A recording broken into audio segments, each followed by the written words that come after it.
IPL ಪಂದ್ಯವನ್ನ ಚಿನ್ನಸ್ವಾಮಿಯಲ್ಲಿ ಆಡಿಸಲಿಕ್ಕೆ KSCA ಸಾಕಷ್ಟು ಕಸರತ್ತನ್ನು ಮಾಡ್ತಾ ಇದೆ. ಅದರ ಜೊತೆಗೆ ಈಗ ಕುನ್ನಾ ಆಯೋಗದ ವರದಿಯನ್ನ ಜಾರಿಗೆ ಕೆಎಸ್ಸಿಎ ಮುಂದಾಗಿದೆ. ಆರ್ಸಿಬಿ ಕಾಲ್ತುಳಿತ ಪ್ರಕರಣ ಆದಮೇಲೆ ಸಾಕಷ್ಟು ಅಪಸ್ವರಗಳು ಕೇಳಿ ಬಂದಿದ್ವು. ಆದರೆ ಕೆಎಸ್ಸಿಎ ಶತಾಯಗತಾಯ ಐಪಿಎಲ್ ಮ್ಯಾಚನ್ನು ಚಿನ್ನಸ್ವಾಮಿ ಕ್ರೀಡಾಂಗಣದಲ್ಲೇ ನಡೆಸಬೇಕು ಅನ್ನುವಂತಹ ಕಸರತ್ತು ನಡೆಸ್ತಾ ಇದೆ. ಜೊತೆಗೆ ಕುನ್ನಾ ಆಯೋಗದ ವರದಿ ಜಾರಿಗೆ ಈಗ ಕೆಎಸ್ಸಿಎ ಮುಂದಾಗಿದೆ.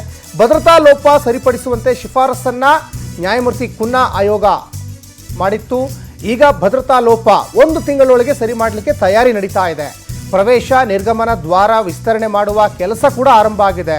ಅದ್ರ ಜೊತೆಗೆ ಆಂಬ್ಯುಲೆನ್ಸ್ ಇರ್ಬೋದು, ಅಗ್ನಿಶಾಮಕ ವಾಹನ ತೆರಳಲಿಕ್ಕೆ ಸಂಚಾರ ವ್ಯವಸ್ಥೆ ಇರ್ಬೋದು, ಆಂತರಿಕ ಸಂಚಾರ ಕಾರಿಡಾರ್ಗಳನ್ನು ಸುಧಾರಿಸಲಿಕ್ಕೆ ತಯಾರಿ ನಡೀತಾ ಇದೆ. ಜೊತೆಗೆ ಮಾರ್ಚ್ನಲ್ಲಿ ಐಪಿಎಲ್ ಪ್ರಾರಂಭ. ಅದಕ್ಕೂ ಮೊದಲೇ ಈಗ ಚಿನ್ನಸ್ವಾಮಿ ಕ್ರೀಡಾಂಗಣದ ಕೆಲವೊಂದಿಷ್ಟು ಲೂಪ್ ಹೋಲ್ಸ್ಗಳೇನಿದಾವಲ್ಲ ಅವೆಲ್ಲವೂ ಕೂಡ ಈಗ ಸರಿ ಮಾಡ್ಕೊಳ್ಳೋಕ್ಕೆ ಕೆಎಸ್ಸಿಎ ಶತಾಯಗತಾಯ ಪ್ರಯತ್ನ ಮಾಡ್ತಾ ಇದೆ. ಈ ಮೂಲಕ ಭದ್ರತಾ ಲೋಪ ಸರಿಪಡಿಸಲಿಕ್ಕೆ ಕೆಎಸ್ಸಿಎ ಮುಂದಾಗಿದೆ.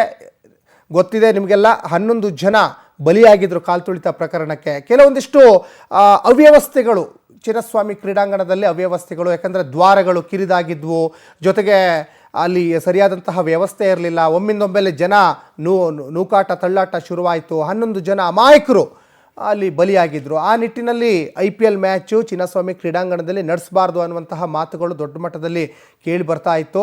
ಹಾಗಾಗಿ ನಾವು ಈ ಹಿಂದೆ ಆಗಿದ್ದ ಘಟನೆಗಳನ್ನು, ಕಹಿ ಘಟನೆಗಳಿಗೆ ನಾವು ಅದಕ್ಕೆ ಸರಿಯಾದಂತಹ ವ್ಯವಸ್ಥೆಯನ್ನು ಮಾಡ್ತೀವಿ.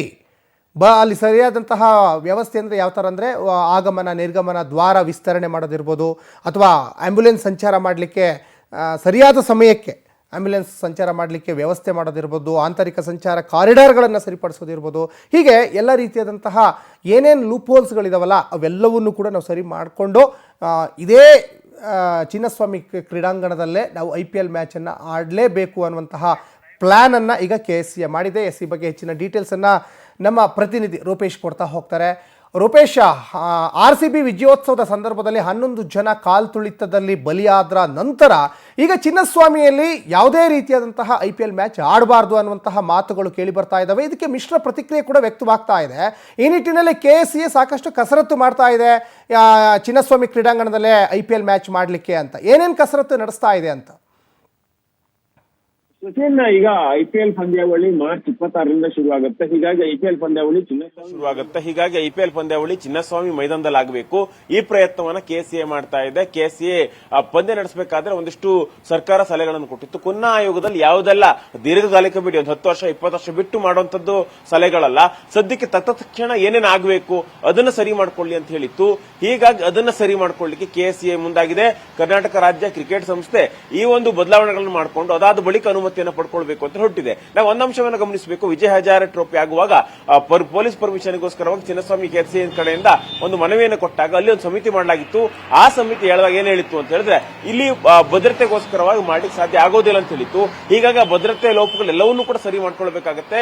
ಹೀಗಾಗಿ ಸದ್ಯಕ್ಕೆ ಪರಿಸ್ಥಿತಿಗಳನ್ನು ತೋರಿಸ್ತಾ ಹೋಗ್ತೀವಿ. ಈಗ ಚಿನ್ನಸ್ವಾಮಿ ಸ್ಟೇಡಿಯಂನ ಮುಂಭಾಗದಲ್ಲಿದೆ. ಇದು ಈಗ ಕಬ್ಬನ್ ಪಾರ್ಕ್ ಎದುರುಗಡೆ ಇರತಕ್ಕಂಥ ಚಿನ್ನಸ್ವಾಮಿ ಮೈದಾನ. ಈ ಚಿನ್ನಸ್ವಾಮಿ ಮೈದಾನದಲ್ಲಿ ನೋಡಬಹುದು ನೀವು ಯಾವ ರೀತಿಯಾಗಿ ವ್ಯವಸ್ಥೆಗಳಿದೆ ಅಂತ. ಇಲ್ಲಿ ಚಿನ್ನಸ್ವಾಮಿ ಮೈದಾನ ಎದುರುಗಡೆ ನೀವೀಗ ನೋಡ್ತಿರ್ತಕ್ಕಂಥದ್ದು ಸ್ಟೇಡಿಯಂ ಅಂತ ಹೇಳಿದ್ರೆ, ಸ್ಟೇಡಿಯಂ ಸುತ್ತಲೂ ಕೂಡ ಒಂದಿಷ್ಟು ಭದ್ರತಾ ಲೋಪಗಳಿದೆ. ಏನಂತ ಹೇಳಿದ್ರೆ ಸುತ್ತಲೂ ಕೂಡ ಆಂಬ್ಯುಲೆನ್ಸ್ ಇರಬಹುದು. ಅದೇ ರೀತಿಯಾಗಿ ಇದ್ಯಾವುದೂ ಕೂಡ ಹೋಗ್ಲಿಕ್ಕೆ ಅವಕಾಶಗಳು ಇರೋದಿಲ್ಲ. ಯಾಕಂತ ಹೇಳಿದ್ರೆ ಈಗ ಸ್ಟೇಡಿಯಂ ಇಂದ ಎಂಟ್ರಿ ಆದಾಗ ಇಲ್ಲಿ ಪಾರ್ಕಿಂಗ್ ಮಾಡಬೇಕು. ಪಾರ್ಕಿಂಗ್ ಜಾಗ ಕೂಡ ಇಷ್ಟೇ ಇರೋದು. ಅದೇ ರೀತಿಯಾಗಿ ಇಲ್ಲಿಗ ಯಾವುದೇ ರೀತಿಯಾಗಿ ಬೇರೆ ಬೇರೆ ವೆಹಿಕಲ್ ಬಂದು ಕೂಡ ಪಾರ್ಕಿಂಗ್ ಮಾಡ್ಲಿಕ್ಕೆ ಅವಕಾಶಗಳು ಇರೋದಿಲ್ಲ. ಜನರು ಸಾಕಷ್ಟು ಜನ ಸೇರಿದ್ರು ಅಂತ ಹೇಳಿದ್ರೆ ಆಂಬ್ಯುಲೆನ್ಸ್ ಇರಬಹುದು. ಅದೇ ರೀತಿಯಾಗಿ ಬೇರೆ ಬೇರೆ ವಾಹನಗಳನ್ನು ಕೂಡ ಪಾರ್ಕಿಂಗ್ ಮಾಡ್ಲಿಕ್ಕೆ ಅವಕಾಶಗಳು ಇರೋದಿಲ್ಲ, ಕಡಿಮೆ ಪ್ರಮಾಣದಲ್ಲಿ ಇರುತ್ತೆ. ಹೀಗಾಗಿ ಇಲ್ಲಿಗ ಮತ್ತೆ ಆಂಬ್ಯುಲೆನ್ಸ್ ಏನಾದರೂ ಆ ಕಡೆ ಹೋಗಬೇಕು ಅಂತ ಹೇಳಿದ್ರು ಕೂಡ ಇಲ್ಲಿ ಅವಕಾಶಗಳು ಇರೋದಿಲ್ಲ. ಯಾಕಂದ್ರೆ ಸ್ಟೇಡಿಯಂ ಗೇಟ್ಗೆ ಹೊಂದಿಕೊಂಡಂತಿದೆ. ಈ ಎಲ್ಲಾ ವ್ಯವಸ್ಥೆಗಳನ್ನ ಸುಧಾರಣೆ ಮಾಡಬೇಕು. ಮತ್ತೊಂದಿಷ್ಟು ವ್ಯವಸ್ಥೆಗಳನ್ನ ತೋರಿಸ್ತಾ ಹೋಗ್ತೀನಿ ನಿಮಗೆ. ಯಾವ ರೀತಿಯಾಗಿ ಅಂತ ಹೇಳಿದ್ರೆ ಇಲ್ಲಿ ಗೇಟ್ಗಳು ನೋಡಬಹುದು. ಇದು ಅಫಿಷಿಯಲ್ ಎಂಟ್ರಿ ಆಗ್ತಕ್ಕಂಥ ಗೇಟ್. ಇದು ಸ್ವಲ್ಪ ಪ್ರಮಾಣದಲ್ಲಿ ಅಗಲ ಪ್ರಮಾಣದಲ್ಲಿದೆ. ಆದ್ರೆ ಇಲ್ಲಿಗ ಬೇರೆ ಬೇರೆ ಗೆಸ್ಟ್ಗಳು ಇರಬಹುದು, ಬೇರೆ ಬೇರೆ ಜನ ಎಂಟ್ರಿ ಆಗ್ತಕ್ಕಂಥ ವ್ಯವಸ್ಥೆಗಳಿದೆ. ಇದೆಲ್ಲವೂ ಕೂಡ ಚಿಕ್ಕದಾಗಿದೆ. ಈಗಾಗಲೇ ಕಾಮಗಾರಿ ಆರಂಭ ಆಗಿದೆ, ನೋಡಬಹುದು ಇಲ್ಲಿಗ. ಯಾಕಂದ್ರೆ ಕೆಎಸ್ಸಿಎಗೆ ಸ್ಪಷ್ಟವಾಗಿ ಹೇಳಿತ್ತು, ಈ ಯಾವುದೇ ರೀತಿಯಾಗಿ ಭದ್ರತಾ ಲೋಪಗಳನ್ನ ಸರಿ ಮಾಡ್ಕೊಂಡಿಲ್ಲ ಅಂತ ಹೇಳಿದ್ರೆ ಅನುಮತಿ ಕೊಡೋದಿಲ್ಲ ಅಂತೇಳಿ ಸರ್ಕಾರ ಹೇಳಿತ್ತು. ಕುನ್ನ ಆಯೋಗ ಕೂಡ ಹೇಳಿತ್ತು, ನೀವು ಗೇಟ್ಗಳನ್ನ ಅಗಲ ಮಾಡಬೇಕು, ಪಾರ್ಕಿಂಗ್ ಅವಕಾಶವನ್ನು ಕಲ್ಪಿಸಬೇಕು, ಅದೇ ರೀತಿಯಾಗಿ ಇನ್ನೊಂದಿಷ್ಟು ವ್ಯವಸ್ಥೆಗಳನ್ನು ಮಾಡ್ಕೊಳ್ಬೇಕು ಅಂತ ಹೇಳಿದೆ. ಅದೇ ರೀತಿ ಎಕ್ಸಿಟ್ ಗೇಟ್ಗಳಿಗಿಲ್ಲ, ಅಂತಾರಾಷ್ಟ್ರೀಯ ಮಟ್ಟದಲ್ಲಿ ಸ್ಟ್ಯಾಂಡರ್ಡ್ ಏನಿದೆ ಅಂತಾರಾಷ್ಟ್ರೀಯ ಸ್ಟ್ಯಾಂಡರ್ಡ್ ನಲ್ಲಿ ಈ ಒಂದು ಗೇಟ್ಗಳನ್ನು ಮಾಡಬೇಕು ಅಂತ ಹೇಳಿ ಹೇಳಿದೆ. ಹೀಗಾಗಿ ಅಂತಾರಾಷ್ಟ್ರೀಯ ಸ್ಟ್ಯಾಂಡರ್ಡ್ ಗೇಟ್ ಮಾಡಬೇಕಾದ್ರೆ ಮತ್ತೆ ಸಮಸ್ಯೆಗಳಾಗತ್ತಲ್ಲ, ಅದನ್ನು ಸರಿ ಮಾಡ್ಕೊಳ್ಬೇಕು ಅಂತ ಹೇಳಿ. ಅದೇ ರೀತಿ ಚಿನ್ನಸ್ವಾಮಿ ಕಾಲ್ದೊಳಿ ತಾಲೂಕಿಂತ ಮುಂಚೆನೂ ಕೂಡ ಗೇಟ್ ಹಾರಿ ಆಚೆ ಹೋಗಿದ್ದು ಕೂಡ ಇದೆ. ಈ ಎಲ್ಲಾ ಭದ್ರತಾ ಲೋಪಗಳನ್ನು ಸರಿ ಮಾಡ್ಕೊಳ್ಬೇಕಂತ ಹೇಳಿದ್ದಾರೆ. ಹೀಗಾಗಿ ಚಿನ್ನಸ್ವಾಮಿ ಮೈದಾನದಲ್ಲಿ ಈ ಒಂದು ಗೇಟ್ ಸಂಬಂಧಪಟ್ಟಂತೆ ಇಲ್ಲಿ ಎಲ್ಲಾ ವ್ಯವಸ್ಥೆಗಳನ್ನ ಮಾಡ್ಕೊಳ್ಳಲಾಗಿದೆ. ಹೀಗಾಗಿ ಈ ವ್ಯವಸ್ಥೆಗಳನ್ನು ಮಾಡ್ಕೊಳ್ಳೋದು ಕೂಡ ಗಮನಿಸ್ತಾ ಇದ್ದೀರಿ. ಅಲ್ಲಿ ಬೋರ್ಡ್ ಕೂಡ ಹಾಕಿದೆ, ಕಾಮಗಾರಿ ಪ್ರಗತಿಯಲ್ಲಿದೆ ಅಂತ ಹೇಳಿ ಬೋರ್ಡ್ ಗಳನ್ನು ಕೂಡ ಹಾಕಲಾಗಿದೆ. ಅದೇ ರೀತಿಯಾಗಿ ಅಲ್ಲಿ ಈ ಗೇಟ್ ಗಳನ್ನ ಯಾಕಂತ ಹೇಳಿದ್ರೆ ಒಂದಿಷ್ಟು ಕಟ್ಟಡಗಳಿತ್ತು, ಅನಗತ್ಯ ಕಟ್ಟಡಗಳು ಒಡೆದು ಆಂಬುಲೆನ್ಸ್ ಹೋಗಬಹುದು, ಅಗ್ನಿಶಾಮಕ ದಳ ಒಂದು ರೌಂಡ್ ಬರಬೇಕು, ಮೈದಾನ ಸುತ್ತ ಒಂದು ರೌಂಡ್ ಬರಬೇಕು, ವ್ಯವಸ್ಥೆಗಳು ಮಾಡ್ಕೊಳ್ಬೇಕು ಅಂತ ಹೇಳಿ. ಅದೇ ರೀತಿ ಫೈರ್ ಮ್ಯಾನೇಜ್ಮೆಂಟ್ ವ್ಯವಸ್ಥೆ ಕೂಡ ಇದೆ. ಆದ್ರೆ ಆ ವ್ಯವಸ್ಥೆ ಕೂಡ ಇನ್ನೂ ಸರಿಯಾಗಬೇಕು, ಯಾಕಂದ್ರೆ ಬೆಂಕಿ ಬಿತ್ತಪ್ಪ ಆವಾಗ ಪುನಃ ಕಾಲ್ ತುಳಿತಾಗುತ್ತೆ. ಹೀಗಾಗಿ ಅದನ್ನ ಎಕ್ಸಿಟ್ ಗೇಟ್ಗಳು ಯಾಕಂತ ಒಂದು ಗೇಟ್ ಎಷ್ಟಾಗಲ್ಲ ಇದೆ ಅಂತ ನೋಡಬಹುದು ನೀವು. ಒಂದು 10 ಅಂತ ಹೇಳಿದ್ರೆ ಒಂದು 3 ಅಡಿ ಅಂತೇಳಿ ಕನ್ಸಿಡರ್ ಮಾಡಿದ್ರು ಕೂಡ ಒಂದು 8 ಅಡಿ ಅಗಲ ಇರಬಹುದು. ಆದ್ರೆ ಇಷ್ಟ ಅಗಲದ ಗೇಟ್ಗಳಲ್ಲಿ ಸಾಕಷ್ಟು ಜನ ಒಂದೇ ಸಲಕ್ಕೆ ಹೊರಗಡೆ ಬಂದ್ರೆ ಸಮಸ್ಯೆಗಳಾಗುತ್ತೆ.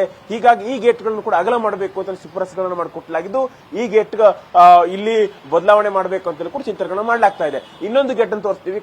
ಕಳೆದ ಬಾರಿ ಕಾಲ್ತುಳಿತಾಗಿರ್ತಕ್ಕಂಥ ಗೇಟ್ಗಳು 7 ಇರಬಹುದು, 15 ಇರಬಹುದು, 16 ಇರಬಹುದು, ಇವೆಲ್ಲೂ ಕೂಡ ಕಳೆದ ಬಾರಿ ಕಾಲ್ತುಳಿತಾಗಿರ್ತಕ್ಕಂಥ ಗೇಟ್. ಈ ಗೇಟ್ ನಲ್ಲೂ ಕೂಡ ಬದಲಾವಣೆ ಮಾಡಬೇಕು, ಈ ಪ್ರಯತ್ನವನ್ನು ಮಾಡ್ಕೊಳ್ಳಾಗ್ತಾ. ನೀವು ನೋಡಬಹುದು ಇಲ್ಲಿ ಕಾಮಗಾರಿ ಮಾಡಲಿಕ್ಕೋಸ್ಕರವಾಗಿ ಸಾಕಷ್ಟು ಕನ್ಸ್ಟ್ರಕ್ಷನ್ ಕಾಮಗಾರಿ ಒಳಗಡೆ ಆಗ್ತಿರೋದನ್ನು ಕೂಡ ಗಮನಿಸಿಕೊಂಡಿದ್ದೀವಿ. ನಾವೀಗ P3 ಸ್ಟ್ಯಾಂಡ್ ಬಳಿ ಇದ್ದೇವೆ. ಎಲ್ಲಾ ಭದ್ರತಾ ಲೋಪಗಳಿದೆ, ಇದನ್ನೆಲ್ಲವನ್ನೂ ಕೂಡ ಸರಿ ಮಾಡಬೇಕು ಅಂತ KSE ಹೊರಟಿದೆ. 1 ತಿಂಗಳ ಗಡುವನ್ನು ಹಾಕೊಂಡಿದೆ. 1 ತಿಂಗಳ ಒಳಗಡೆ ಎಲ್ಲಾ ಸಮಸ್ಯೆಗಳಂತಲ್ಲ, ಬಹುತೇಕ ಸಮಸ್ಯೆಗಳು ಕುನ್ನ ಆಯೋಗ ಏನೇನು ಹೇಳಿತ್ತಲ್ಲ ಆ ಸಮಸ್ಯೆಗಳನ್ನ ಸರಿ ಮಾಡಬೇಕು ಅಂತೇಳಿ KSE ಪ್ರಯತ್ನ ಪಡ್ತಾ ಇದೆ.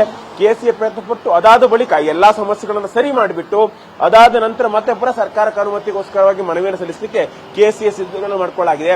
ಅದಾದ ಬಳಿಕ ಸರ್ಕಾರಕ್ಕೆ ಏನಾದ್ರೂ ಆಯ್ತು ಭದ್ರತಾ ಲೋಪ ಆಗೋದಿಲ್ಲ, ಮುಂದೆ ಅನುಮತಿ ಕೊಟ್ಟರೆ ಏನೋ ಸಮಸ್ಯೆಗಳಾಗೋದಿಲ್ಲ ಅಂತಂದ್ರೆ ಆವಾಗ ಅನುಮತಿ ಕೊಡುತ್ತೆ ಅಂತ ಹೇಳಿ ಹೇಳಲಾಗ್ತಾ ಇದೆ. ಸಚಿನ್, ಧನ್ಯವಾದ ರೂಪೇಶ್ ತಮ್ಮೆಲ್ಲ ಡೀಟೇಲ್ಸ್ಗಾಗಿ.